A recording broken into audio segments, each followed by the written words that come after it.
Pinagpapaliwanag ng NAPOLCOM ang polis sa viral video ng banggaan ng pampaserong bus at coaster ng PNP na papasok sa EDSA bus lane. Nakatutok si Katrina Son. Mali, polis.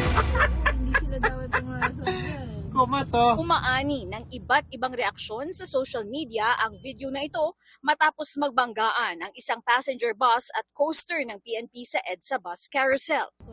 Ang isa pang viral video na shinare din mismo ni National Police Commission Vice Chairperson Rafael Calinisan, kuha naman ng isa sa mga sakay ng bus. Napabigla-bigla kayong pasok. Oo, nakuha pa yung Saka hindi lisensya. nila lane to, kuya. Gamitin na naman yung uniforme nila. Mamadali pa naman kami.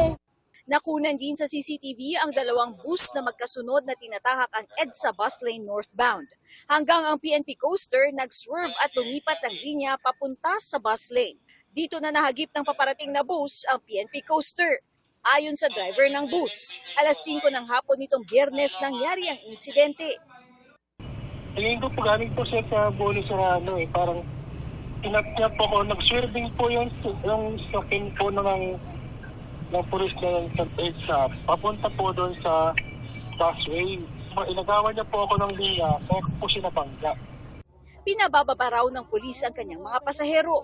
Nagpunta raw ang pulis at ang driver sa traffic sector at kinagabihan, tumawag din sa kanya yung pulis. Sabi ko, ay paano naging ako may kasalanan? Bigla po kayong pumasok sa busway. Tumawag po siya sa akin.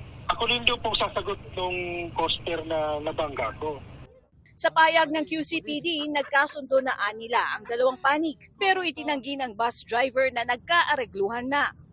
Ayon kay PNP Chief Police General Jose Melencio Nartates Jr., nagsasagawa sila ng administrative review sa insidente. Depende sa resulta ng investigasyon ang ipapataw nilang kaukulang aksyon. Ang NAPOLCOM, inutusan ang pulis sa video na mag-report sa kanyang tanggapan bukas ng umaga.